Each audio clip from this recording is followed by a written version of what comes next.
Então, boa noite a todos e a todas. É com muita alegria que nós estamos juntos novamente, não presencialmente, mas juntos através da possibilidade tecnológica. Eu queria agradecer a todos que nos permitem a honra de tê-los conosco essa noite. Então, um beijo aí para todos: João Paulo, Marieta, Cris, Fabíola, Tatá, Paulo, todos que estão aqui conosco, conectados. Não sei se eu esqueci mais de alguém, mas que todos possam vibrar energias de luz e de paz, para que nós tenhamos uma noite de muita paz, de muita serenidade, de muito amor, né?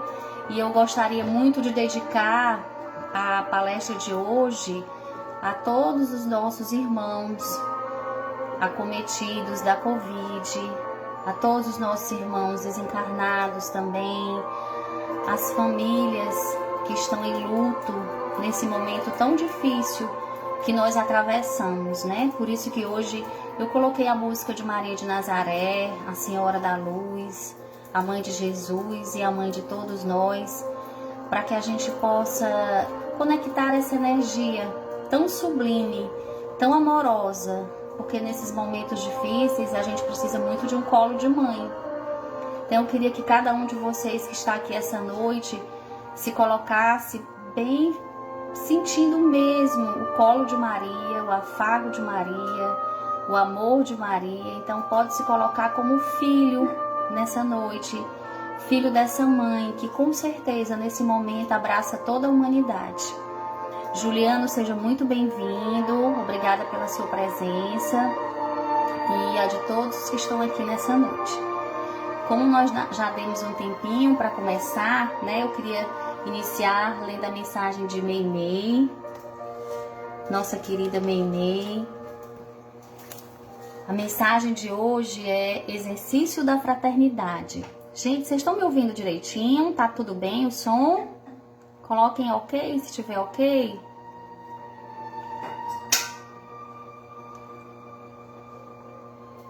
Ah, tá ótimo. Obrigada, Tatá. Então, exercício da fraternidade. Ah, meus bem-queridos, outrora sonhávamos juntos e agora compreendemos o gigantesco e premente esforço no exercício da fraternidade. Por que deixar a oportunidade passar, se a hora é agora de servir? Servir acolhendo, aprendendo, compartilhando, amparando, reerguendo, amando, enfim. Por que não aceitar o convite de Jesus, se o sentimos quando amparamos a criança sem rumo, sem sonhos, quando protegemos o caminhar vacilante da velhice, quando, enfim, em contato com o sofrimento que se abate sobre as criaturas aflitas, sobre as injunções de provas redentoras, tentamos fazer a nossa parte no esforço de sermos úteis? Todos os que Jesus colocou em nosso caminho são, por assim dizer, solo. Como semeadores, podemos vivenciar a caridade, mas sem nos importar com o testemunho da gratidão, nem com os resultados imediatos. À luz do Evangelho, somos desbravadores do rude sertão de nossos preconceitos milenares, descobrindo a alegria de servir, sem distinção de credos, posses ou rótulos, pois cada ser, universo em miniatura e em constante aprendizado, necessita do carinho e da atenção de quem serve em nome do Mestre amado. Beijo as mãos de todos aqueles que seguem estas palavras de Jesus. Não vim para ser servido, mas para servir. Olha que lindo a mensagem de Meimei nessa noite, nos conclamando ao serviço, ao auxílio fraterno, ao exercício da fraternidade, compreendendo que a caridade é uma ferramenta essencial para que nós possamos enfrentar as nossas dores, as nossas vicissitudes, os nossos medos Então, em especial, eu queria agradecer a toda a família Meimei, a todos os trabalhos doutrinários. Nós temos aí no momento em que o Alain Arraes, por exemplo, toda segunda-feira passa mensagens edificantes. Temos vários evangelhos coordenados por várias áreas, o estudo do Livro dos Espíritos, coordenado pelo Gustavo, o Evangelho na quarta-feira, coordenado pelo Fabiano, o Evangelho diário de 18 horas, coordenado pela Orbélia.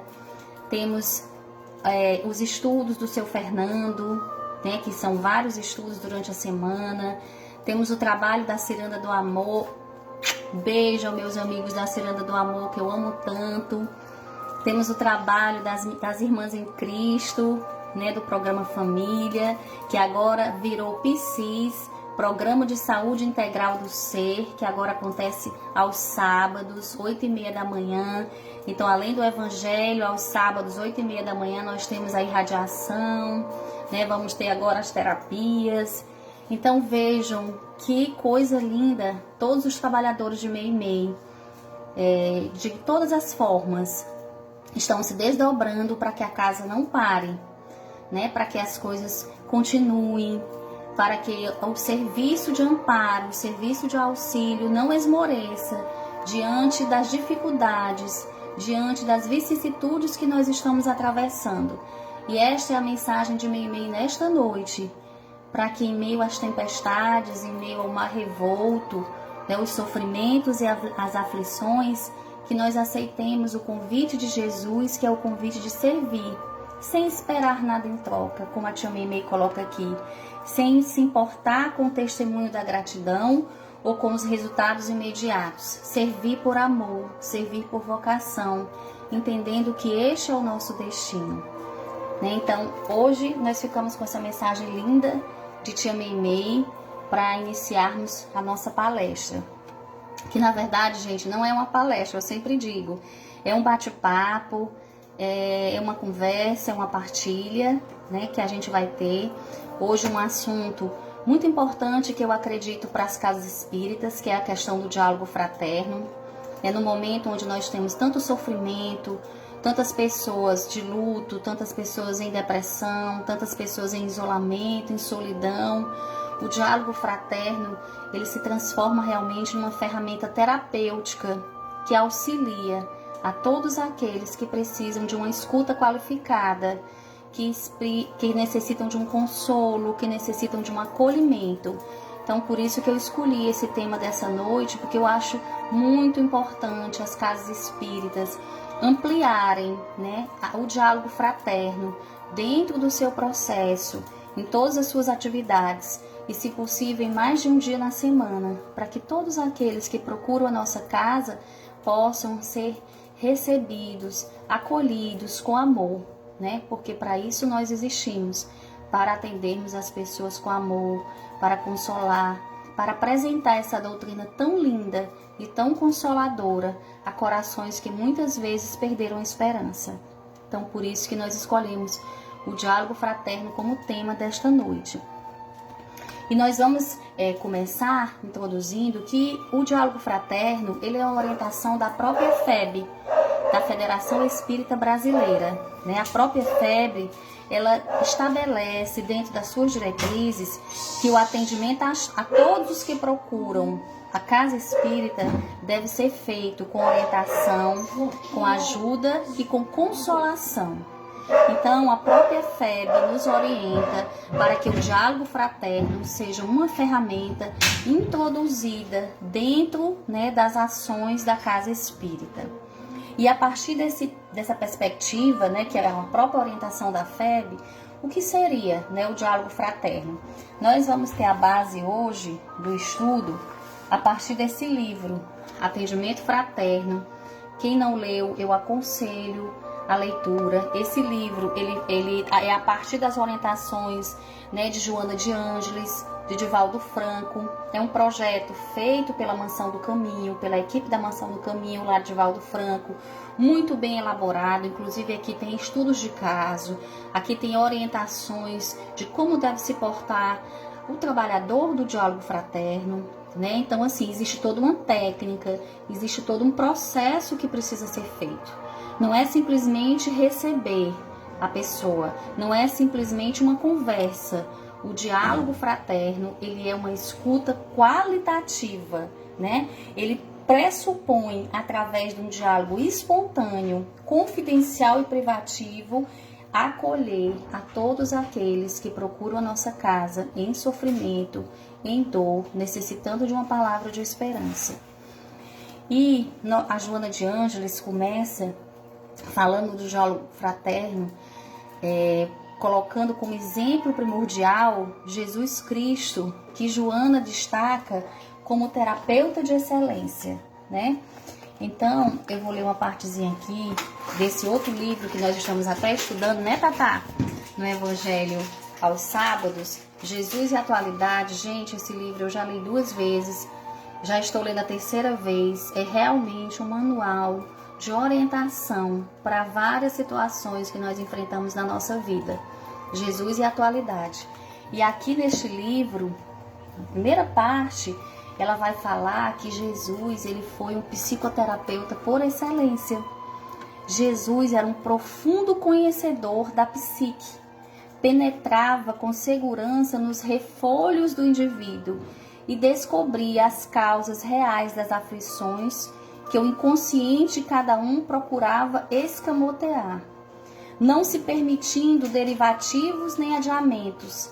Enfrentava as questões com elevado critério de sabedoria, que desnudava as mais intrigadas personalidades psicopatológicas, propondo com rigor a terapia compatível, elucidando quanto à responsabilidade pessoal e eliminando a sombra projetada sobre a qual muitos se ocultavam. Então Jesus, Joana de Ângeles elenca como psicoterapeuta por excelência, porque todos os que procuravam, Jesus entendia ser o processo educativo a via de libertação do homem, mas não um processo educativo pautado na superficialidade do ser. Como ela colocou aqui, Jesus penetrava os refolhos do indivíduo, ele conseguia entrar no inconsciente daquele ser. E o inconsciente, né, como Jung coloca, e como a própria Joana de Ângeles coloca, o inconsciente é onde estão todas as informações mais reservadas, as informações que nós desconhecemos e que vêm inclusive de outras encarnações. Experiências que tivemos, tanto experiências coletivas como pessoais, estão no nosso inconsciente, guardadas, arquivadas e muitas vezes não acessadas. Mas Jesus, como era o terapeuta por excelência, ele conseguia acessar essas informações do inconsciente de cada um, onde a própria pessoa não tinha acesso, porque não estava na sua consciência, não estava no seu conhecimento, né? Então Jesus, ele conseguia orientar cada um a partir da perspectiva do ser imortal, porque para Joana de Ângeles o inconsciente é o espírito imortal, é o self que ela chama, né? Esse espírito que perpassa a imortalidade. Então, quando Jesus ia atender alguém, ele já atendia na perspectiva do ser imortal. Ele já atendia na perspectiva do eu profundo, não na superficialidade que muitas vezes se apresentava para ele. Por isso que Joana colocava como terapeuta por excelência.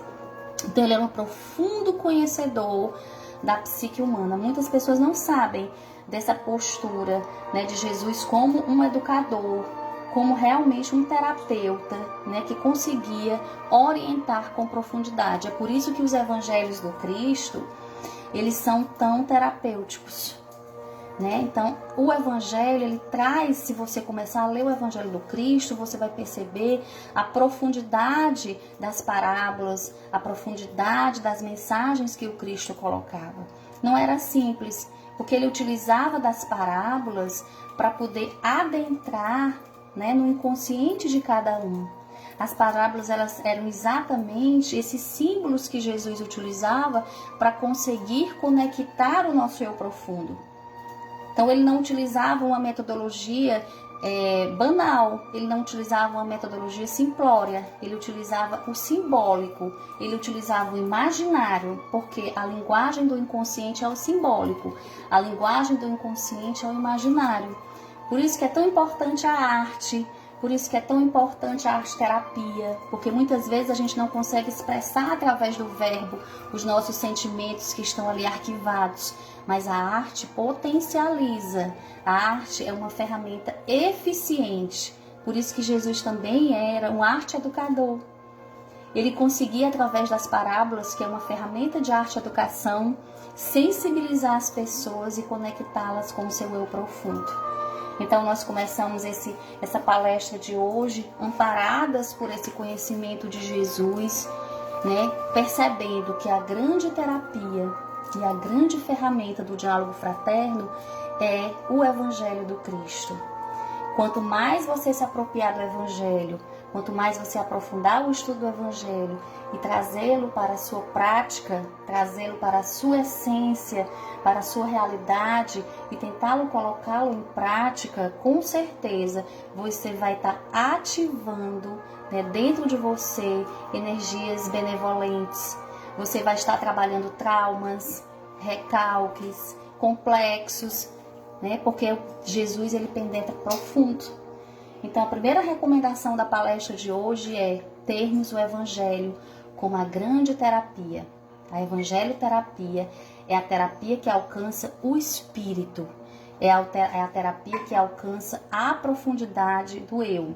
Né? Então, é a primeira recomendação de hoje.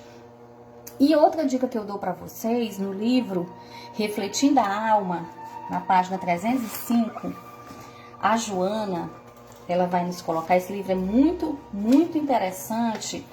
Eu vou até mostrar para vocês, Refletindo a Alma, Psicologia Espírita de Joana de Ângeles. Gente, muitos ainda não têm acesso à Psicologia Espírita de Joana de Ângeles, porque nas casas espíritas ainda é um conhecimento novo. Ainda é um conhecimento que não está ainda amplo nos estudos dentro da casa espírita. Mas a segunda recomendação de hoje, além do Evangelho, né, como ferramenta para o diálogo fraterno, é nós termos conhecimento da série psicológica da Joana de Ângeles. Gente, é uma verdadeira terapia. Nós estamos estudando, nosso grupo, eu, Fabíola, Thalita, Gleiciane, Cacá, Tereza, Patrícia, estamos estudando há 2 anos. E cada vez mais a gente percebe como tem nos alcançado, como tem nos facilitado o processo de aprimoramento íntimo, de olhar para as nossas sombras, de olhar para as nossas perturbações mentais, de olhar para questões que muitas vezes não estavam, né, na nossa consciência, mas que estão vindo à tona através do estudo, através do aprofundamento. Então, na página 305, Joana, desse livro, Refletindo a Alma, Joana vai sintetizar essa terapia de Jesus e por que que ela vai colocar pra gente por que que ela elegeu Jesus como grande terapeuta da vida dela. Joana de Ângeles, ela viveu na época de Jesus, ela foi Joana de Cusa, ela era uma patrícia romana e na ocasião vivia sérios dissabores, tanto na sua vida com o esposo, como na sua própria existência, né? Ela não se via dentro daquela persona, dentro daquela personalidade de uma mulher voltada apenas para o material. Então, ela começa, o encontro de Jesus é um divisor de águas na vida de Joana. E ela explica por quê. Por que que Jesus é a terapia eficiente? Era com os sofredores, porém, que ele mantinha a mais correta psicoterapia de quem se tem conhecimento.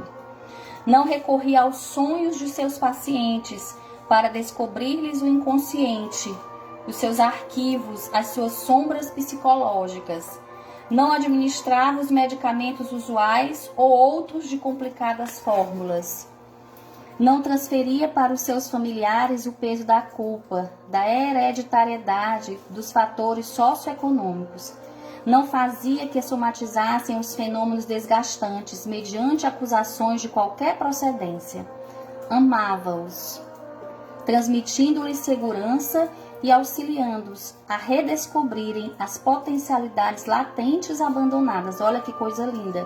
No atendimento de Jesus, né? Jesus como terapeuta, Jesus exercendo o diálogo fraterno, qual era a ferramenta que ele utilizava? Amava-os, A cada um que o procurava, ele simplesmente amava e transmitia-lhes segurança, auxiliando a redescobrir as potencialidades latentes.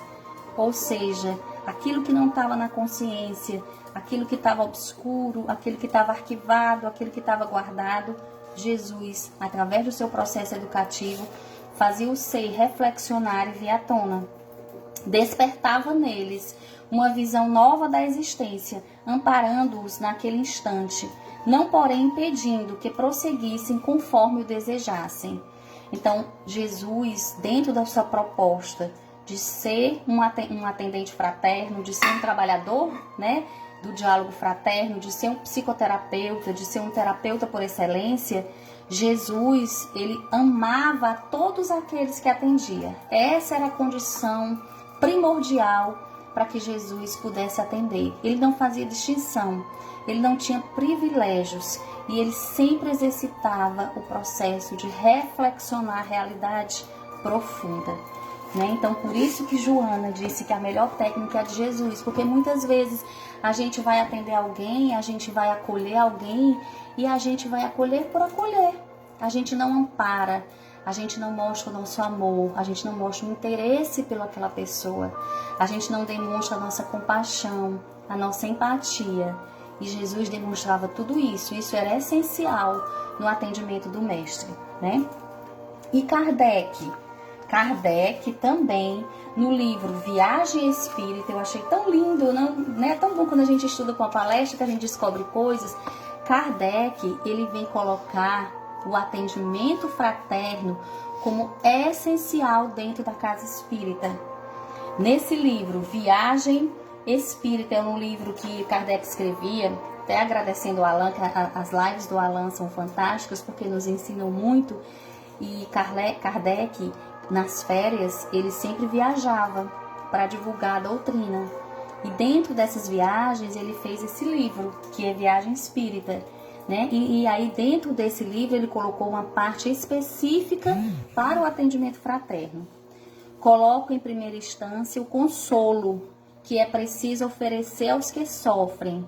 Erguer o coração dos caídos. Olha que lindo, erguer os corações dos caídos. Arrancar um homem de suas paixões, do desespero, do suicídio, detê-lo, talvez, no limiar do crime. Que coisa linda! Então, assim, Kardec, ele vai exemplificar aqui nesse livro Viagem Espírita a necessidade do trabalhador espírita exercer o diálogo fraterno. Ele coloca o consolo como primeira instância. Olha que coisa interessante.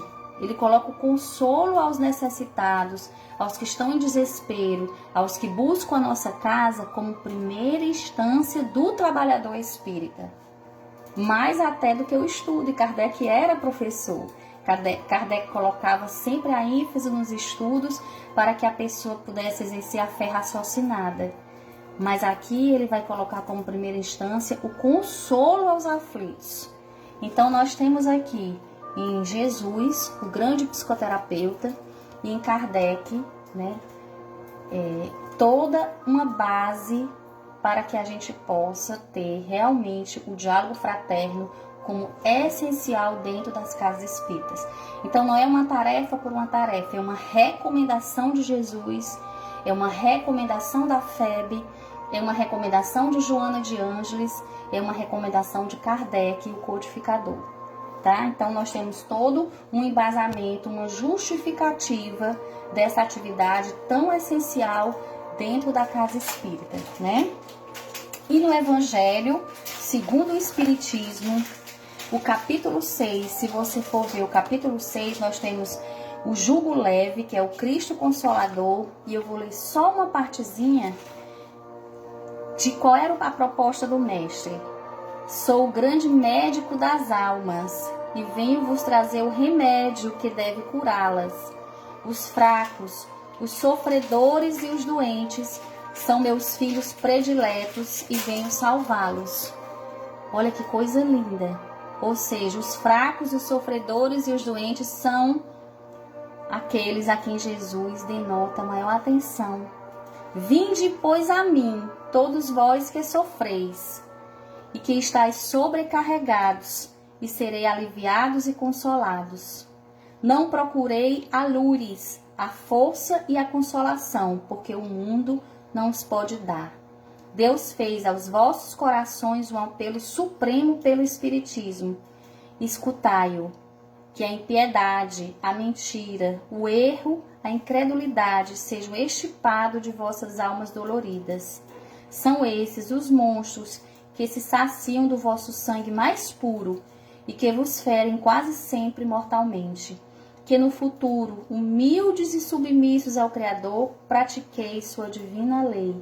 Amai e orai. Então, todo o capítulo 6 é dedicado ao Espírito de verdade que vem nos conclamar da responsabilidade do auxílio ao próximo, do auxílio ao necessitado. E vem colocar claro que Jesus é o grande médico das almas. Então, Jesus, o próprio Jesus, no Evangelho segundo o Espiritismo, ele vai dizer a necessidade do consolo, né? Então, nós temos uma base em Kardec, nós temos uma base no Evangelho segundo o Espiritismo, nós temos uma base em Joana e nós temos uma base no próprio Jesus Cristo para amparar a necessidade dessa ferramenta tão sublime dentro da casa espírita, né?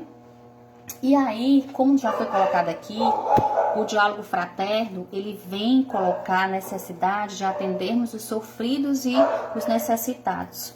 E o que é essa visão de sofrimento? É muito bom que a gente entenda, porque uma das coisas importantes que eu queria tratar com vocês hoje é que é muito importante o embasamento técnico e teórico daqueles que se propõem a fazer o diálogo fraterno, a ser um trabalhador do diálogo fraterno. Até colocando para vocês, algumas casas espíritas chamam atendimento fraterno, algumas casas espíritas chamam entrevista, mas nós vamos tratar aqui como diálogo fraterno. Por que diálogo fraterno? Diálogo fraterno porque é importante a gente ter essa relação de percepção do outro mais profunda, essa relação de troca, de partilha. Não é só atender, não é só olhar para o outro. O diálogo fraterno, ele pressupõe essa visão de troca, de encontro de almas, essa percepção de olhar o outro na sua essência. Então, por isso que nós adotamos o termo diálogo fraterno, mas algumas casas espíritas colocam atendimento fraterno ou colocam entrevista, certo? E a causa da procura das pessoas pelo diálogo fraterno é o sofrimento. Sofrimento de várias ordens, né? Sofrimento físico, há muitos acometidos de doenças fisiológicas, sofrimento de luto pelas perdas de entes queridos, né? Sofrimentos na família, econômicos, espirituais. Então, a causa do sofrimento são muitas. E é importante a gente entender isso. Como é que a doutrina espírita entende sofrimento? É um castigo de Deus? Por que que nós sofremos ainda? Por que que nosso estado de consciência ainda nos permite, né, vivermos ao sofrimento? Por que que a gente precisa acessar o sofrimento? Então, a priori, o sofrimento dentro da doutrina espírita, ele é concebido como um processo de provas e expiações visando a nossa evolução, a nossa regeneração, né? O sofrimento é visto como um despertar, é como uma febre que acomete o corpo físico. Muitas vezes a gente não sabe que está com infecção, não sabe que está com inflamação, e vem a febre nos colocando ali a aprofundar aquela sintomática. Então, a dor é justamente isso, é esse efeito, mas que ela tem uma causa. Todo efeito tem uma causa. Então, a dor é a manifestação desse efeito, mas o sofrimento, ele advém de uma causa maior, que pode ser de outra existência, que pode ser dessa existência, mas é sempre uma causa anterior. E essa causa é fruto também, né, das nossas escolhas. É isso que a Joana de Ângeles vai colocar. Ela coloca assim: os sofrimentos são manifestações dos distúrbios profundos que remanescem no ser espiritual, desarticulando os sensores emocionais e a harmonia vibratória que vige nas células, o que faculta a instalação das enfermidades. As patologias da alma, ódio, violência, ciúme, ressentimento, amargura, insatisfação, dentre outras muitas, correspondem às incontáveis aflições que aturdem o ser humano, que ainda, conforme diz Joana, está aferrada a uma conduta primitiva, reagindo mais por instinto do que pela razão, permitindo que as deficiências internas se expressem de forma de problemas que se exteriorizam perturbadores. Por essa explicação da Joana, nós vamos entender que o sofrimento, ele advém das nossas escolhas, ele advém das nossas desarmonias internas. Muitas vezes nós queremos terceirizar o sofrimento que nós temos, não entendendo que ele é fruto das nossas escolhas, né? Que nós realmente construímos a nossa realidade a partir dos nossos pensamentos, das nossas atitudes, né? Muitas vezes das nossas escolhas equivocadas, mas o sofrimento, a causa dele está em nós mesmos. A raiz do sofrimento está na nossa caminhada, tá? Então ele ainda persiste porque nós temos várias questões que nós precisamos trabalhar dentro de nós. Sombras, o que são as sombras que são colocadas dentro de nós, que a Joana coloca? Sombras são ainda aquelas questões que estão obscuras no nosso comportamento, né? É aquilo que a gente ainda é, um ser cheio de defeito, cheio de iniquidades, cheio de misérias morais, mas que nós não queremos nos reconhecer assim. Então, como a gente ainda estamos na infância psicológica, a gente terceiriza isso. A gente costuma colocar a responsabilidade das nossas escolhas e do nosso sofrimento para terceiro. Mas Joana de Ângeles, dentro da visão da doutrina espírita, ela vem dizer que a causa do sofrimento advém de nós mesmos, das nossas escolhas, das nossas atitudes e dos nossos pensamentos, né? E aí, nesse livro que eu vou dizer para vocês, eu tô só colocando livros legais hoje aqui da Joana para vocês, da série psicológica. Esse próximo aqui eu amei, é Desperte e Seja Feliz. Fantástico, eu queria indicar esse livro para vocês. Desperte e Seja Feliz é uma reflexão muito profunda. Ele vai no inconsciente, ele vai no eu profundo, para que a gente possa realmente entender como é que a gente pode construir, né, o nosso despertar. Ele é construído a partir de nós mesmos. E aí na página 91, eu vou ler só um pedacinho para vocês. Ele vai colocar assim: a tua é uma dor pessoal, Joana. A tua é uma dor pessoal, intransferível, que ninguém pode compatir. Gostarias que os amigos e familiares tivessem dimensão do que te aflige, da profundidade do teu sofrimento. Não é possível. Há experiências que necessitam ser vividas para mais bem dimensionadas. Cada criatura conduz a sua própria dor e está preocupada com o fardo que a esmaga. Qual ocorre contigo, os teus amigos e afetos encontram-se igualmente sofridos, e mesmo que não o digam, passam por momentos difíceis. Supões que o teu é o calvário demasiado e que tudo de aflitivo te acontece? Assim crês, porque ignoras os testemunhos dos demais. Quantos enlouqueces de um para outro momento sem aparente causa que o justifique? Eles, porém, não suportaram manter o equilíbrio por fragilidade das resistências. Assim, não te magoes com aqueles que te não são solidários nos teus momentos de angústia. Eles já têm a sua própria quota que buscam dissimular e esquecer. O que é que a Joana vai dizer aqui? Que o sofrimento, ele não é específico de uma pessoa. O sofrimento é de todos nós. Todos nós que estamos nesse orbe terrestre, principalmente nesse momento de transição planetária, acometidos por uma violência, cada um de nós tem as nossas dores, tem as nossas dificuldades. Então, às vezes, a gente fica querendo que o outro dê mais atenção do que ele pode para nós mesmos, né? Então, a Joana vem nos dizer que cada um tem a sua dor, que a gente entenda que a dor, ela é pessoal. Nós temos níveis diferentes de dores, mas cada um carrega a sua. Então não culpe o outro, não condene o outro. Entenda que cada um está na sua caminhada. Ninguém passa pela terra sem a presença da agonia, que sempre surge para cada um, consoante as necessidades do resgate que se encontra em curso. Então ela coloca aqui, como já foi falado, que a dor é ainda essa necessidade do nosso espírito de estabelecer o processo de redenção, de resgate de erros acometidos em existências pretéritas e nessa existência também. Imposto o compromisso de restauração, os mecanismos das divinas leis se apresentam automaticamente, mantém-se em paz íntima na tua dor. A rebeldia torna-se o insuportável, a desesperação fala maior do que é, e o desânimo conspira contra a tua superação, e a mágoa apresenta mais rude. Se aceitares, porém, como fenômeno natural, logo a vencerás com trunfos de luz.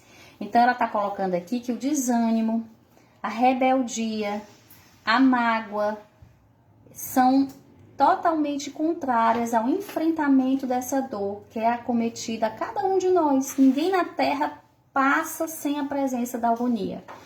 Então, o que é que ela coloca? Que nós temos nesse livro, Desperte, Seja Feliz, que nós temos que construir o nosso processo de restauração.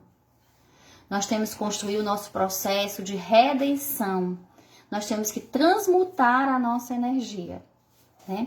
O Reginaldo está dizendo aqui que travou um pouquinho a mensagem, a tela, Maria. Você quer dar uma olhadinha aqui, por favor?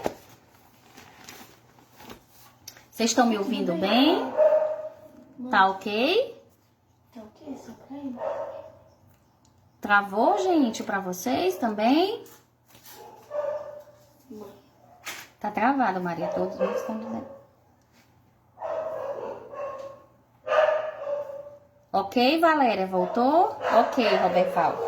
Então, gente, só para deixar claro, nesse livro Desperte, Seja Feliz, a Joana vai nos colocar que todos nós somos acometidos pela dor. E que o processo é de construção da nossa restauração íntima. A mágoa, o desânimo, o rancor e a rebeldia não contribuem para que a gente possa transmutar essa dor, né, em outra energia. Então, o convite desse livro é que a gente se perceba como um ser em processo evolutivo e que pode construir o seu processo, né, de ressignificar, de transcender. E aí nós vamos ver aqui alguns caminhos em que a gente pode estipular, né, dentro do nosso propósito reencarnatório, para que a gente possa transmutar esse sofrimento, transmutar essa dor em um processo de redenção, em um processo de caminhada evolutiva, né? Então, só para a gente fazer um resumo. Então, o diálogo fraterno é o quê? É esse acolhimento, é esse recebimento, é essa orientação das pessoas com segurança, à luz da doutrina espírita, em todos aqueles que buscam a casa espírita. Então, se você que está assistindo é um trabalhador do diálogo fraterno, o diálogo fraterno é uma ferramenta para acolher todos aqueles que sofrem, mas entendendo como premissa que aqueles que sofrem, eles estão no processo de construção da sua reforma íntima, da restauração dos seus equívocos cometidos em vida pretéritas e nessa vida. Então é muito importante que o trabalhador dessa área entenda que a dor, ela não é uma imposição, né, de Deus como castigo, mas ela advém da lei de causa e efeito. Ela advém como um processo natural que todos nós estamos passando, né, dentro do processo evolutivo. Jesus Cristo, ele não chegou a ser um espírito da ordem crística à toa. Jesus Cristo passou por todas as suas dores. Jesus Cristo passou por todos os estágios de consciência, até estabelecer a consciência crística, que é a consciência do Cristo, que é a consciência do amor imensurável, do amor profundo, do amor fraternal, que nós ainda não temos. Então, nós ainda sofremos porque nós ainda não temos a consciência do amor fraternal. Nós ainda não temos o amor como ferramenta essencial dos nossos pensamentos e das nossas atitudes. Por isso que nosso espírito ainda precisa sofrer, como processo de aprendizado, como processo de reparação, nunca como um castigo.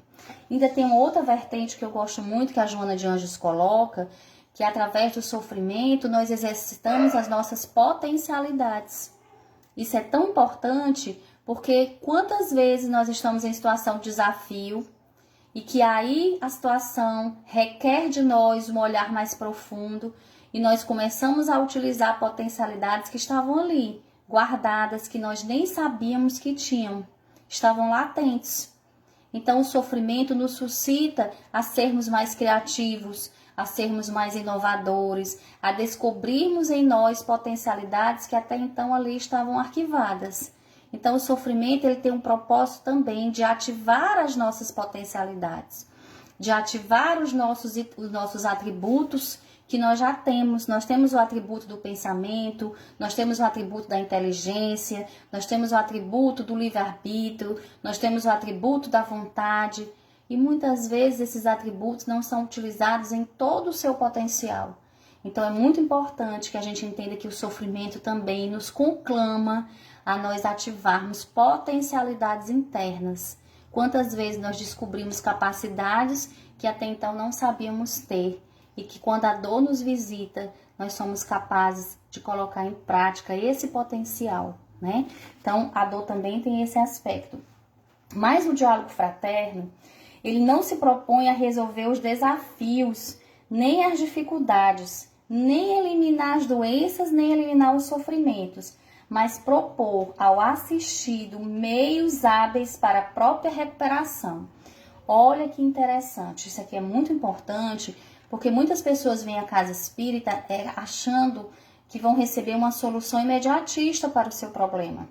Que a casa espírita, através dos benfeitores espirituais, vai fazer um milagre, vai afastar aquela energia e tudo vai ficar de uma forma mágica, normal. Mas não é a proposta da casa espírita que segue, como eu coloquei no início, a terapêutica do Cristo. O diálogo fraterno está suplantado na terapêutica do Cristo, que é a terapêutica da reflexão, do processo educativo, do olhar para o eu profundo, né? E não apenas na superficialidade dos sentimentos. Então ele vai, através do diálogo fraterno, está, né, sendo ouvido, o assistido está sendo acolhido, mas cabe ao trabalhador dessa área procurar meios de reflexionar à luz da doutrina espírita e, como eu já recomendei aqui no início, à luz também da psicologia espírita. É muito importante que o trabalhador dessa área possa se debruçar, além do Pentateuco kardeciano, possa se debruçar na série psicológica da Joana de Ângeles. Eu já citei vários livros aqui hoje. Eles são um embasamento teórico necessário à luz da doutrina espírita para que o trabalhador do atendimento fraterno possa ter as ferramentas necessárias para conduzir esse diálogo de uma forma técnica, de uma forma correta e principalmente de uma forma segura, porque aquele que procura a casa espírita precisa ter um atendimento seguro, precisa ter uma acolhida amorosa, precisa ter realmente orientações que possam possibilitá-lo a reflexionar acerca da sua situação, acerca do seu sofrimento, né? Então é muito importante esse ponto, gente, porque às vezes a gente pensa assim, eu vou acolher uma pessoa na casa espírita, aí não recebe com amor, não vai procurar um espaço adequado para atender essa pessoa, não atende como foi orientada aqui no começo. O diálogo fraterno é uma ferramenta privativa, individual, requer sigilo, requer amorosidade, requer um respeito enorme com aqueles que nós estamos assistindo, tá certo? Então é muito importante que o trabalhador espírita do diálogo fraterno, ele tenha estudo do Pentateuco, ele tenha estudo da série psicológica da Joana de Ângeles e ele tenha esse respeito de acolher dentro de um processo sigiloso, privativo, amoroso e seguro, com as ferramentas adequadas para atender. E agora nós vamos adentrar numa parte muito importante, Eu vou até colocar mais rapidinho aqui pelo avançar da nossa hora, algumas dicas que o Divaldo Franco nos coloca, à luz dessa psicologia espírita, de como deve ser esse atendimento fraterno. A priori, o Divaldo coloca aqui que no caso, nós estamos tratando aqui como diálogo fraterno, mas também é concebido nas casas espíritas como atendimento fraterno, como eu já coloquei nesse livrinho aqui, que é a base do nosso estudo hoje. Então, o Divaldo, ele coloca o diálogo fraterno como uma psicoterapia que modifica a estrutura do problema no indivíduo, que se acerca da casa espírita com ideias que não correspondem à realidade. Olha que profundo. O Divaldo diz que é uma psicoterapia. O que é uma psicoterapia? É uma terapia que vai trabalhar a psique, que vai trabalhar a mente do indivíduo. Então, não se pode atender de qualquer forma, não se pode atender sem conhecimento, não se pode atender sem técnica, não se pode atender sem amorosidade.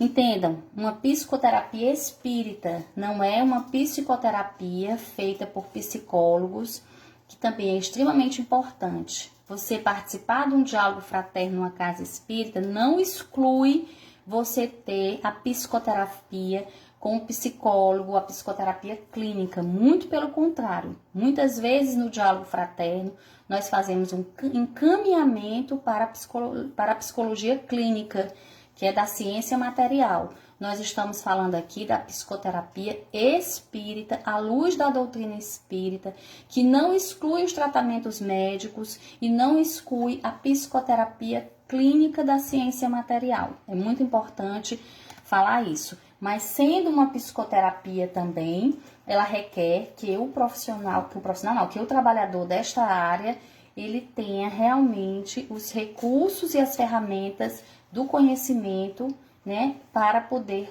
dar uma orientação correta e segura. E o que é que o Divaldo diz que é muito importante para você ser um trabalhador do atendimento fraterno ou do diálogo fraterno? Primeiro, você ter uma boa moral. É importante ser uma pessoa que tem uma conduta moral, né? Então, como é que você vai orientar, como é que você vai aconselhar, como é que você vai fazer refletir, se você mesmo tem uma conduta que não é correta, que não é uma conduta moral, que não é uma conduta ilibada. Então, é importante, né, que realmente o atendente ele tenha essa qualidade.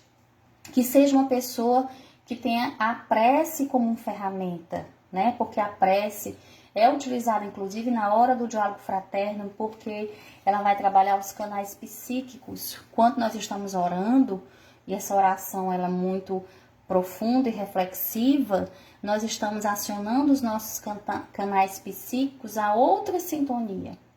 Então, é importante que o atendente fraterno, que o trabalhador do diálogo fraterno, ele tenha essa visão da prece como ferramenta essencial. Conhecimento da doutrina espírita, e eu coloco aqui também o conhecimento da psicologia espírita. Um alerta que o Divaldo faz: o atendimento fraterno não é um confessionário, é um encontro fraternal, educativo, orientador à luz da doutrina espírita. Então a pessoa não vai lá para se confessar, a pessoa não vai lá para receber uma bênção, para receber um perdão. Ela vai lá para ter um momento, né, de acolhimento, um momento de escuta qualitativa à luz da doutrina espírita. Aí o Divaldo vai dar algumas dicas aqui, gente, que eu achei super interessante para a pessoa, né, que já faz esse trabalho dentro da casa espírita ou que deseja iniciar esse trabalho dentro da casa espírita. E aqui eu queria até dar uma paradinha, falar com o pessoal que chegou: Edilene, Marcos, Rosa, Aliane, pessoal que chegou depois aí, um abraço, muito obrigada pela participação de vocês, né? Estamos aqui com a Rosa da FEEC, nos agraciando hoje, algumas pessoas do interior também estão assistindo a palestra de hoje, então muito obrigada pela presença de vocês, muito nos honra, né, a participação de vocês na palestra de hoje, tá? Um beijo para todos. Então, o Divaldo agora, né, nesse livro, ele vai dar algumas dicas de como esse trabalhador espírita pode se colocar diante de uma pessoa que chega para esse acolhimento, para o diálogo fraterno com ideias fixas. Primeira coisa, você deve deixar o assistido falar. Não interrompa. Não queira colocar as coisas de forma ansiosa, deixa ele falar. Segundo, reflexione a partir da fala dele todos os pontos, procurando embasamento na doutrina espírita e procurando embasamento na psicologia espírita. Reforce a importância da mudança do pensamento, alertando para o atributo da vontade. Ou seja, uma coisa muito importante que o Divaldo coloca para o trabalhador do atendimento fraterno é ele saber explicar ao assistido a importância do pensamento.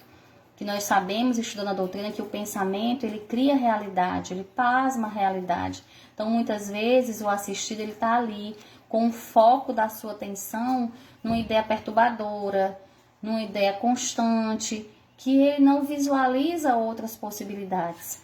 Então, compete a esse trabalhador identificar essa energia perturbadora de pensamento, né, focado, pensamento fixo, e tentar reflexionar sobre isso, tá certo? Então, é muito importante. O Divaldo diz que os bons espíritos auxiliam muito no atendimento fraterno. Então, quando você está atendendo uma pessoa na casa espírita, você não está sozinho. Inclusive, o Divaldo coloca: a casa espírita é o planalto no qual podemos comungar com Deus. Quando alguém entra na casa espírita, é amparado pelos espíritos. Os bons espíritos, inclusive, aplicam energias conectivas, libertadoras, realizando a terapêutica desobsessiva. Então, o Divaldo nos alerta, olha a seriedade de ter um processo de diálogo fraterno. O Divaldo nos alerta que, inclusive, né, com esse apoio dos bons espíritos, acontece a terapêutica desobsessiva. Inclusive, o Divaldo citou nesse livro que a espiritualidade já apresentou diversas vezes para ele livros onde os espíritos registram o endereço dos assistidos e depois acompanham e visitam os assistidos. Então, você não pode fazer um diálogo fraterno de qualquer forma. Tem que ser um momento de concentração, um momento de elevação espiritual, um momento de conexão com os mananciais espirituais, para que você, através daquela psicosfera, possa contribuir imensamente para que a espiritualidade faça o seu papel. Porque não é só o trabalhador do diálogo fraterno que vai fazer o seu papel, ele faz... Ele é um instrumento, ele é um facilitador, mas dentro do atendimento fraterno, a espiritualidade ela vai usar recursos que muitas vezes até nós desconhecemos para utilizar, para auxiliar dentro dessa terapêutica tão importante, tão necessária nas casas espíritas, principalmente hoje com o aumento do suicídio, da depressão, do uso de substâncias tóxicas. Então, nós temos que estar preparados para o atendimento desse público, né? E o Divaldo coloca que a melhor maneira de consolar as pessoas é arrancá-lo da ignorância, é educar. Não apresentar o Deus do terror, mas fazer o processo de reflexão. Então, é muito importante o preparo técnico, o embasamento teórico para o atendimento fraterno. Como é que você vai possibilitar a reflexão do assistido? Como é que você vai possibilitar esse processo educativo se você não tem um embasamento para isso? Se você não sabe conduzi-lo às reflexões necessárias a partir da problemática apresentada. Então, o Divaldo diz que é importantíssimo que o atendente fraterno ele tenha essa vocação educacional, essa vocação de tirar aquele assistido do processo de ideia fixa e perturbadora que ele se encontra naquele momento. Mas não é impor a vontade do assistido, mas sim suscitar esse processo de reflexão. Existem várias questões complexas dentro do atendimento fraterno, né? Muitas vezes questão de sexualidade, de drogadição, de suicídio, né? Transtornos obsessivos, mediunidade que muitas vezes aflora e que a pessoa não tem conhecimento. Vejam quantos conteúdos são trabalhados no atendimento fraterno, necessitando, né, de uma segurança ao orientar. Então, qual deve ser a postura desse atendente? Uma postura de compreensão, mas não de conivência. E uma visão biopsicossocial e espiritual, que é a proposta terapêutica da Joana de Ângeles. Então, não é olhar esse indivíduo apenas no hoje. é olhar o fisiológico, é olhar o psicológico, é olhar o contexto social que ele está e também o espiritual, entendê-lo como espírito imortal. Então, dentro do diálogo fraterno que hoje nós estamos propondo dentro do PSIS, que é o Programa de Saúde Integral do Ser, que nós estamos trabalhando aos sábados pela manhã, no MEI, agora virtualmente, nós propomos que esse ser que é atendido, ele seja encaminhado para uma rede de apoio também. O que é essa rede de apoio? Então, se a Joana propõe a visão bio, que é o fisiológico, então se a pessoa vem e você verifica que ela tem uma ideação suicida, um transtorno de personalidade, né? Se ela tem um transtorno afetivo, se ela tem algum outro acometimento, né, também necessitado de uma orientação médica, é nosso dever, é nossa obrigação encaminharmos. Ou se ela precisa de um aprofundamento maior, de uma terapêutica, né, de uma psicologia material, é preciso acompanhar. Então, é importante a gente entender que o diálogo fraterno não nos exime de encaminhamento do assistido à terapêutica física também, tá certo? Então, é muito importante que você acompanhe. Inclusive, nos casos de ideação suicida, o assistido ele necessita com urgência de um psiquiatra. Por quê? Porque os neurotransmissores dele estão sem funcionar corretamente, ocasionando reações químicas nos cérebros desequilibrantes. E isso requer que ele utilize o remédio fisiológico, além de toda a terapêutica espírita que é tão necessária, porque toda doença começa no espírito, então nós não podemos ver o ser apenas na visão fisiológica, ou então apenas na visão psicológica, mas nós temos que entender como a Joana nos coloca, na visão biopsicossocial e espiritual, né? Então, é muito importante que a gente tenha esse cuidado de fazer o encaminhamento para a terapeuta espírita, que requer o passe, o evangelho, o estudo, a água frutificada, a visita fraterna. Toda essa terapêutica espírita é importante porque toda doença começa no espírito. E por isso ele está na casa espírita. Mas é importante, caso necessário, fazer um encaminhamento para o que a gente chama da rede de apoio. Tanto a rede de saúde como a rede assistencial. Por isso a necessidade do preparo desse trabalhador. O Marcos está perguntando se houver uma manifestação mediúnica durante o diálogo fraterno.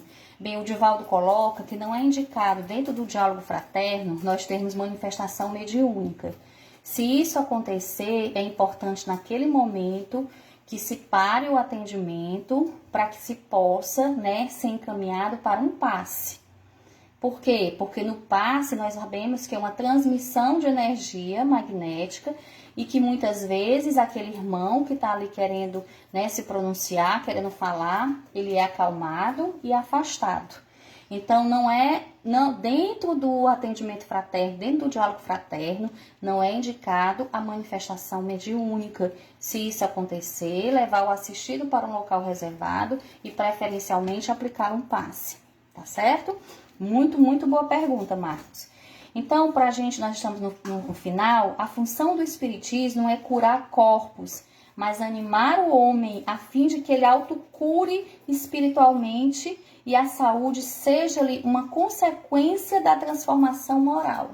Então, muito cuidado para não estar prometendo ali, né, curas milagrosas, não está dizendo que ele está com obsessão, dizendo que o espírito está ali é um encosto. Muito cuidado com essas colocações errôneas. Inclusive, nem deve-se dizer que o assistido está com obsessão, nem deve-se dizer que ele está num processo de mediúnica, porque muitas vezes ele não está preparado para isso. É muito importante, às vezes, agendar vários atendimentos, encaminhar o assistido para terapêutico espírita, encaminhar para o estudo, para que ele possa, aos poucos, indo tomando consciência do seu estado. Então, a proposta do diálogo fraterno é convidar esse assistido para uma caminhada terapêutica. E essa caminhada terapêutica pressupõe a terapia espírita, como nós já falamos, o passe, o estudo, o evangelho, que é a maior das terapias, né? As terapias alternativas, que são reiki, acupuntura, que vão trabalhar no perispírito, Então, todas essas ferramentas associadas também à terapêutica médica, fisiológica e psicológica vão fazer com que esse assistido tenha um atendimento integral, que ele seja percebido dentro do ser integral e não apenas dentro de uma ótica fragmentada, tá certo? Então, é muito importante esse conhecimento, tá? Outra coisa que o Divaldo coloca muito importante, gente, nós estamos já terminando, é que muitas pessoas chegam dentro da casa espírita com medo. Medo da morte, medo de feitiços, né? Então é muito importante o terapeuta espírita orientar, né? O trabalhador do diálogo fraterno orientar quanto à questão da imortalidade e das sintonias espirituais que nós fixamos a partir dos nossos pensamentos. O Divaldo coloca muitas vezes essa necessidade do atendente espírita reflexionar sobre a questão do pensamento, das sintonias que são feitas. Então, a gente sabe que a gente sente, a gente pensa e a gente sintoniza, né? Então, é importante que muitas vezes esse medo que as pessoas chegam dentro da casa espírita é fruto de sintonias que elas estão tendo mentais, psíquicas, com entidades muitas vezes trevosas, bem difíceis, ou às vezes entidades sofredoras mesmo, que estão ali com ela. Mas nós não vamos dizer que ele está acompanhado, nós vamos refletir o aspecto do pensamento e da sintonia. E uma coisa muito importante que eu quero deixar de mensagem, que é um critério importantíssimo para o trabalhador do diálogo fraterno: não julgar, não constranger o outro, não criar determinismos, né? Porque a gente tem uma mania, às vezes, de impor ou de julgar a situação do outro. Nós temos que tratar a questão, todas as questões que são nos colocadas dentro do atendimento fraterno, a partir do processo de reparação e de caminhada terapêutica. Cuidado que o seu corpo fala, o seu olhar fala, né? O tom da tua voz fala. Então, muito cuidado no atendimento fraterno para não demonstrar, não só através do teu verbo, mas através da tua fala, através do teu olhar, da tua imposição corporal, um julgamento, um preconceito, uma ansiedade, né? Isso é muito importante a gente ter em mente. Então, uma coisa assim, importante que eu queria colocar para vocês, que infelizmente eu trouxe tanta coisa, talvez a gente precise trabalhar depois, mas é um conceito que o Divaldo coloca muito importante, que acho que o trabalhador dessa área tem que ter, que é o deotropismo.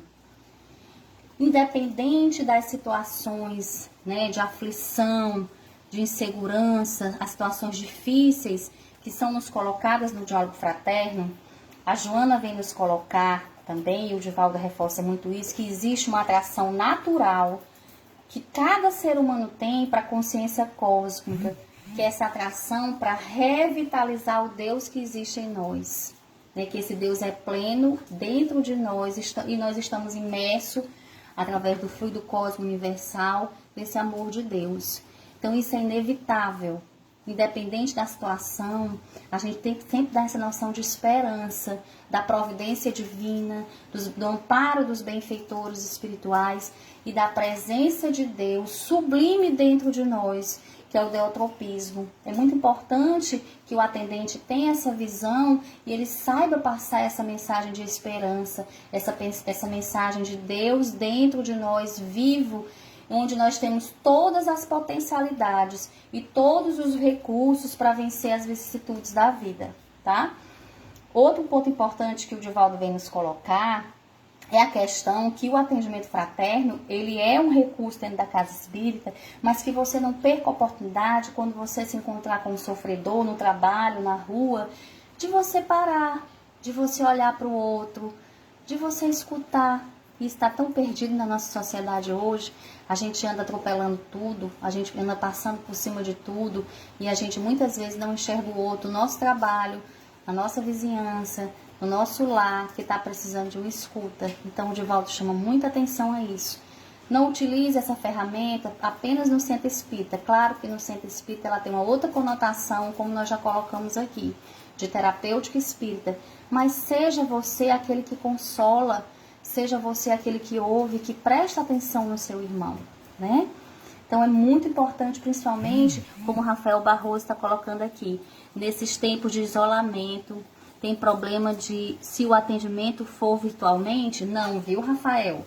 Inclusive, nós no MEI estamos fazendo vários atendimentos virtuais, mas como foi colocado no início, com responsabilidade, com silêncio, colocando toda a sua atenção para que você trabalhe e a espiritualidade possa trabalhar também, porque dentro do atendimento fraterno, a espiritualidade, ela está trabalhando, né? Uma coisa importante que o Divaldo vai colocar, que o atendente fraterno também tem que ter, é conhecimento do que é personalidade, né? E entender que a personalidade de cada um não é uma coisa estática, mas é uma coisa dinâmica, que a partir da terapêutica espírita e da terapêutica da ciência material, essa personalidade ela pode modificar. Claro que não é de uma hora para outra. Por isso que o Divaldo fala para não trabalharmos determinismo. As pessoas elas têm o potencial de ampliar. Eu ia trazer alguns conceitos aqui de personalidade, que é de Jung, principalmente, que a Joana utiliza muito, que vai trabalhar essa questão do eu atual, que é a nossa personalidade atual, e do eu profundo, que é o nosso self e nosso espírito. Então, quando a gente fizer a compreensão de personalidade com alguém que nós estamos atendendo, não vamos olhá-la apenas pela personalidade atual. O Jung diz que a personalidade ela é fruto do eu, que é o ego, que é o que nós estamos vivendo hoje, a nossa identidade atual, mas ela é também esse eu profundo, que é o self, que é o espírito. Então, nós somos esse estado de consciência e esse estado de inconsciência. Nós temos coisas que nós conhecemos, mas nós temos informações arquivadas no nosso inconsciente que precisam ser acessadas para serem trabalhadas. Então, é importante que o atendente fraterno ele tenha essa visão do que é consciente, do que é inconsciente, inclusive para saber encaminhar as pessoas, tanto para a terapeuta espírita como para a rede de apoio que nós já colocamos aqui, tão necessária. E entender que as pessoas não são um determinismo, elas são um processo dinâmico, evolutivo, e que a partir da terapêutica, a partir dessa vontade sincera, né, de reformar-se internamente, de trabalhar as suas sombras, ela pode sim também alcançar uma personalidade mais ampla, mais plena, uma consciência mais profunda, né? E qual é o perfil, enfim, para a gente concluir, desse atendente fraterno? Ele tem que levar o assistido à compreensão de si, o eu profundo. Ele tem que ter amor. O amor é que credencia o terapeuta. Não cabe a esse terapeuta espírita passar receitas prontas. Ele tem que ser uma pessoa que denota equilíbrio, interesse fraternal, conhecimento doutrinário, vivencial, né? Uma pessoa que não tem vocação para ouvir, que não tem as técnicas de ouvir, precisa se capacitar para isso. Oração, estudo permanente, uma pessoa moralizada, que tenha paciência, segurança e, sobretudo, o Divaldo coloca muito amor pelo aquilo que você está fazendo, pelo aquilo que você está se propondo, né? E é muito importante, ele coloca esse momento inicial do acolher, do atender. Cuidado quando você recebe alguém na casa espírita. Acolha com amor, acolha com carinho, acolha com ternura, porque é o primeiro contato que ela está tendo ali na casa espírita. Então, se você atende mal, se você não sabe ouvir, se você não dá atenção, se você denota impaciência, preconceito, preocupação com seu horário, ansiedade, como é que você vai passar uma postura de realmente fraternal, de realmente acolher o próximo, de realmente estar interessado pela dor do outro? Que é isso que a Sueli Caldas vem nos colocar, uma coisa importantíssima no atendimento fraterno, no diálogo fraterno, que é a empatia. Empatia não é apenas se colocar no lugar do outro. Empatia é muito mais profunda, é perceber o outro. Perceber a sua dor, ter compaixão, saber orientar. Isso é fundamental. Então, a pessoa empática, a Sueli coloca, ela consegue, ela se esforça para evitar que os seus princípios, que a sua postura, que o seu juízo de valor sejam colocados ali naquele atendimento. Não é o seu juízo de valor, não são os seus princípios. você vai colocar ali, né, as reflexões, como nós já colocamos, à luz da doutrina e da psicologia espírita, mas acima de tudo, perceber o outro, entender o outro com atenção, com amorosidade, com respeito, com técnica, com a escuta qualificada, para que você possa fazer um encaminhamento devido. No MEI-MEI, nós criamos um formulário que é a anamnese, que vai ser implantado dentro do PSIS. E nessa anamnese nós colocamos toda essa visão biopsicossocial e espiritual.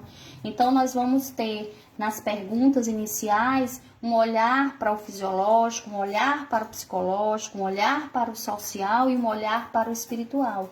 Porque a partir de uma anamnese bem feita, a gente pode fazer uma análise mais aprofundada. Nós vamos trabalhar dentro de uma perspectiva transdisciplinar, né, de equipe, e transdisciplinar porque tem a equipe espiritual, como nós já falamos, para que a gente possa fazer uma avaliação mais criteriosa e mais profunda, né, dessas demandas que são colocadas na casa espírita a partir do diálogo fraterno. Por fim, as recomendações para o trabalhador do diálogo fraterno. Seja positivo, não fazer promessas maravilhosas. Já pensou você atender alguém com uma perspectiva de desesperança, de angústia, né? O corpo fala, não esqueçam. Evitar opiniões pessoais, não interferir em receituários médicos, muito cuidado com isso. Manter a privacidade do assistido, falar com simplicidade, atender o indivíduo de preferência sozinho. Não dizer, você está obsediado. Não doutrinar espíritos durante o atendimento. Não repassar informações do assistido internamente dentro da casa espírita. Isso é um erro gravíssimo. Não asseverar, você é médium. Não atender incorporado. E não permitir falácias de outras casas espíritas. Ah, porque na casa espírita tal eu fui atendida assim, assim, não. Olha a postura ética e moral essencial ao atendente fraterno, né? Então, finalizando, é importante o estudo, é importante a técnica, é importante a anamnese, é importante a segurança, é importante o local adequado para o atendimento, é importante o estudo contínuo, né? Nós temos um grupo de estudo, né, que constantemente está estudando as obras da Joana de Ângeles. É importante utilizar o Evangelho como a terapêutica central, né, para o encaminhamento de todos os assistidos do diálogo fraterno. Sem esquecer das outras ferramentas que nós temos na Casa Espírita, que é o passe, o estudo, que é muito importante, né, as terapias alternativas como Reiki, acupuntura. Então, todas essas ferramentas associadas com o tratamento médico, que porventura aquele assistido possa ter necessidade, e o atendimento psicológico e a assistência social, nós vamos estar tratando esse ser dentro da visão biopsicossocial e espiritual e realmente, né, aprofundando o diálogo fraterno como terapêutica dentro da casa espírita tão séria, tão importante e que precisa ser tratada, né, com muita seriedade e com muito compromisso. Então, eu vou terminar aqui na página 56 do livro Desperte e Seja Feliz, da Joana de Ângeles, com uma frase final para vocês, já agradecendo a participação de todos, a paciência de vocês de estarem até esse horário. Eu tinha muito mais coisa para falar sobre o diálogo fraterno, é só uma palestra, mas pode até ser um curso, porque é uma ferramenta essencial, a gente entendendo esse ser como espírito imortal e sabendo que toda doença, né, toda problemática, toda perturbação, todo transtorno, ele começa no espírito. Então esse espírito, ele merece de uma terapêutica séria, aprofundada, com um encaminhamento correto, que é assim que a gente tem que fazer dentro das casas espíritas. Nenhum tesouro que se equipare ao bem-estar da consciência reta e pacificada em harmonia com os decretos divinos. Olha que interessante. Nenhum tesouro que se equipare ao bem-estar da consciência reta e pacificada em harmonia com os decretos divinos. Amando o bem no lar, nos grupos sociais, de trabalho religioso e na comunidade, o cristão é uma carta viva de Jesus. Nela deve estar presente o código que foi apresentado na montanha como diretriz de equilíbrio para os outros a exteriorizar-se de si próprio. Não te permitas, irmão, contaminar-se pelo báfio pestilento da loucura que a todos aflige. Vitimado, banha-te na água lustral do Evangelho, retempera o ânimo, recompõe a atividade, volta à paz. Vale o esforço, a fim de que não fiques na retaguarda, com os elos escravizantes, retendo-te na imposição para um retorno amargurado. Avançar, meus irmãos, é a meta, seguir sempre é a diretriz. Não faltarão provocações e tentações, porque estes são dias de loucura. Não te deixes enlouquecer. São horas de agressividade. Não te permitas enfurecer.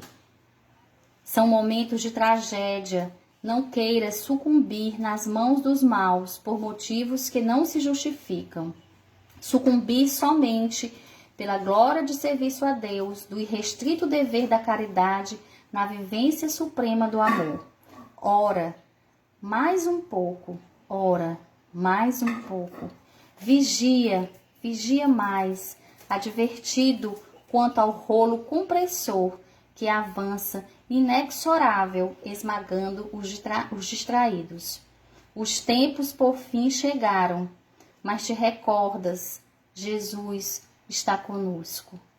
Então nós terminamos essa live de hoje agradecendo ao Mestre Divino, agradecendo a presença e inspiração dos benfeitores espirituais, sabendo que nós estamos passando por tempos difíceis, por tempos que requer de cada um de nós toda a paciência, toda a fé, toda a indulgência. É o exercício pleno, né, da fé em Deus, da certeza absoluta que a espiritualidade está conosco. Mas não nos esqueçamos, precisamos cada um de nós fazermos a nossa parte, precisamos contribuir com o emissário do amor, o Senhor Jesus, com os bons pensamentos, com as boas atitudes, com vibrações edificantes, com o trabalho na caridade que enobrece e cura. Eis, meus irmãos, a rota segura para termos a saúde integral, seguirmos o Cristo como modelo e guia e trabalharmos para que a humanidade seja, enfim, a família universal. Se cada um de nós procurar fazer uma parte, singela que seja, pequena, simples e simplória, mas se ela for para o bem comum, se ela for o amor incondicional, certamente, meus irmãos, passaremos pela transição planetária, elevando a nossa consciência, elevando o nosso ser na plenitude, iluminando o nosso espírito, pois para isso fomos criados. Que a iluminação possa perpassar a todos os nossos corpos, e a iluminação vem do bem, do amor e do seguir ao Cristo. Que tenhamos uma noite de paz, que tenhamos uma noite de luz, assim seja. Muito obrigada a todos, obrigada pela paciência de vocês e que Jesus abençoe a cada um de nós.